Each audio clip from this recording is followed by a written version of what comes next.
चला विद्यार्थी मित्रांनो, पहिल्यांदा लक्ष द्या की महिला व बाल विकास विभाग अधिकारीची जी भरती आहे अर्थात ही डिपार्टमेंटल एक्झाम आहे आणि ह्या एक्झामचा जो अभ्यासक्रम आहे हा अभ्यासक्रम पहिल्यांदा व्यवस्थित लक्षात घ्या का तर 258 जागांसाठी भरती आहे आणि बऱ्याच दिवसातून ऍड आलेली आहे आणि त्याच्यामुळे आता एक जास्त कालावधी नाही की ऍड कधी येईल कधी काय सुटेल, ह्याला वित्त आयोगानं परवानगी दिलेली आहे. म्हटलं की महिन्याभरामध्ये ऍड येत असते आणि ते डोक्यात ठेवून तुम्ही हा अभ्यासक्रम पाहणं गरजेचं आहे का तर एकदा अभ्यासक्रम काय माहित आहे एवढं कळालं की ऑटोमॅटिक तुमच्या अभ्यासाची दिशा आणि मार्ग सुरू झाला म्हणून समजा.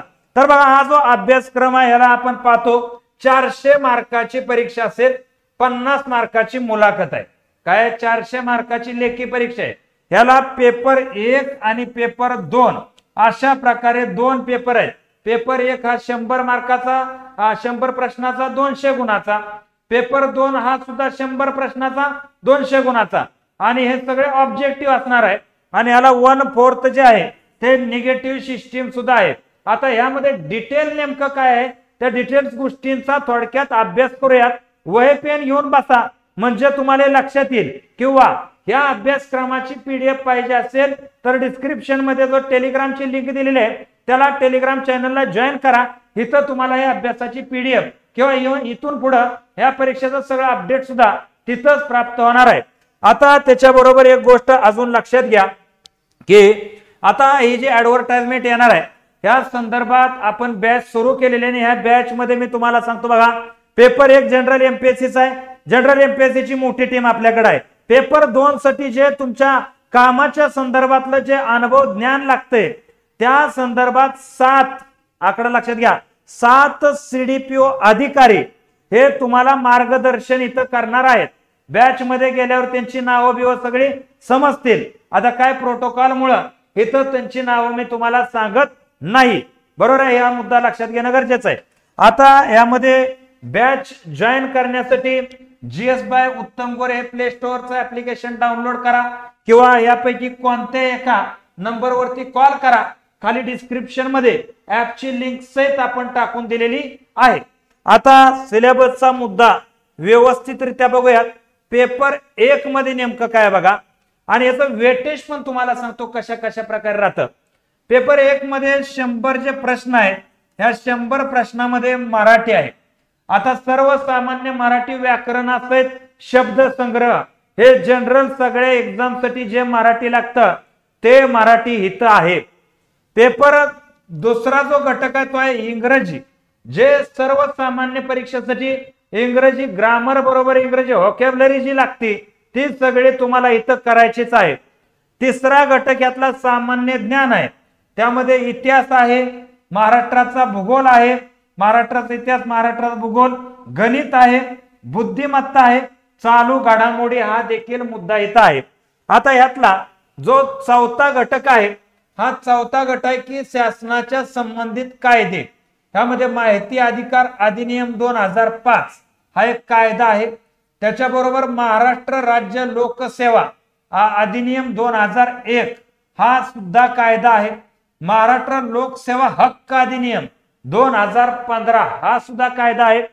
शासकीय कर्मचाऱ्यांच्या बदल्यांचे विनियमन आणि शासकीय कर्तव्य पार पाडताना होणाऱ्या विलंबास प्रतिबंध अधिनियम 2005 आहे.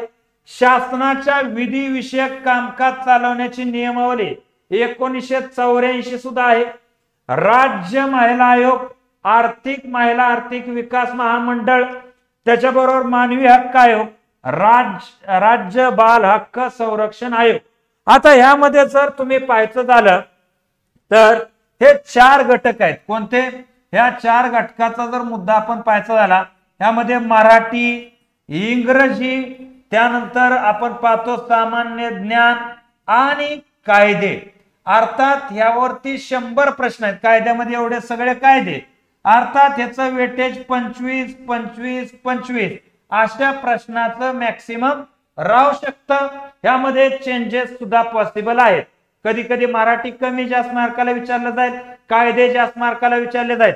हे चेंजेस पॉसिबल आहेत, परंतु हे सगळे घटक परीक्षेत विचारणार ह्यात काय डाऊट नाही. हे सगळेच घटक इथं तुम्हाला पेपरला विचारले जाणार आहेत। हा विषय इथं आवर्जून ध्यानात घ्यायचा आहे। त्यामुळे हा सिलेबस तुम्हाला चांगल्या रीतीनं आजपासून तयारी करणं गरजेचीच आहे। आतापासून याच्या मार्गाला लागणं आवश्यक आहे म्हणजे आहे। आता तदनंतर जर आपण पाहायचं झालं, आता येतो पेपर 2। आता ह्या पेपर 2 मध्ये टोटल आपण पाहतो 5 घटक ह्याच्यामध्ये आहेत। आता तुम्ही म्हणाल हे 2चे सब पॉइंट असतात, हे लक्षात आलं का? टोटल 5 घटक, हा त्यानंतर हा।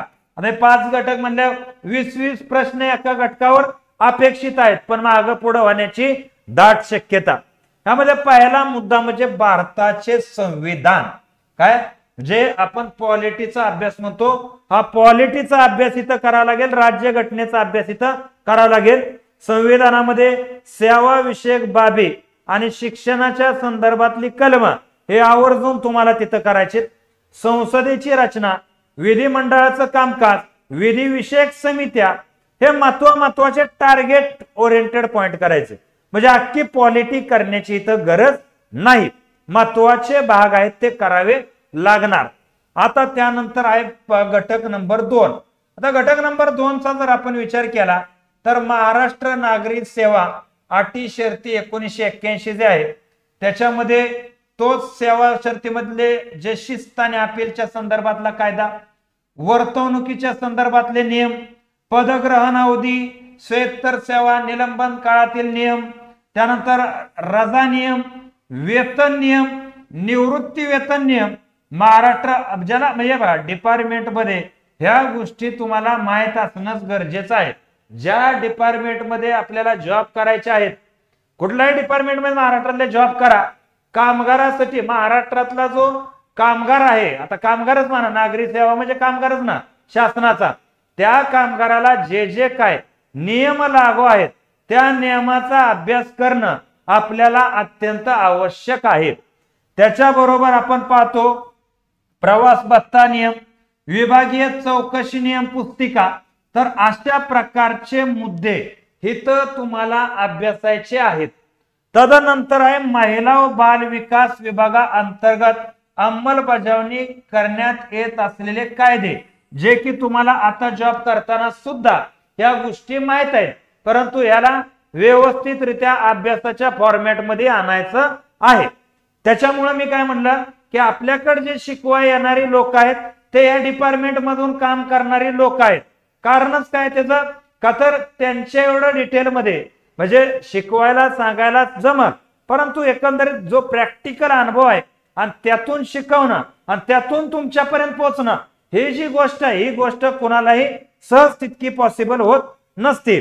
त्याच्याबरोबर महाराष्ट्र राज्य बाल न्याय मुलांची काळजी नियमन 2018 आणि एकात्मिक बाल विकास सेवा योजना आयुक्तालयाअंतर्गत अंमलबजावणी करत येत असणाऱ्या योजना, ज्याला integrated child development service scheme म्हणून आपण ओळखतो, तर हे घटक तुम्हाला माहित असणं आवश्यक आहे।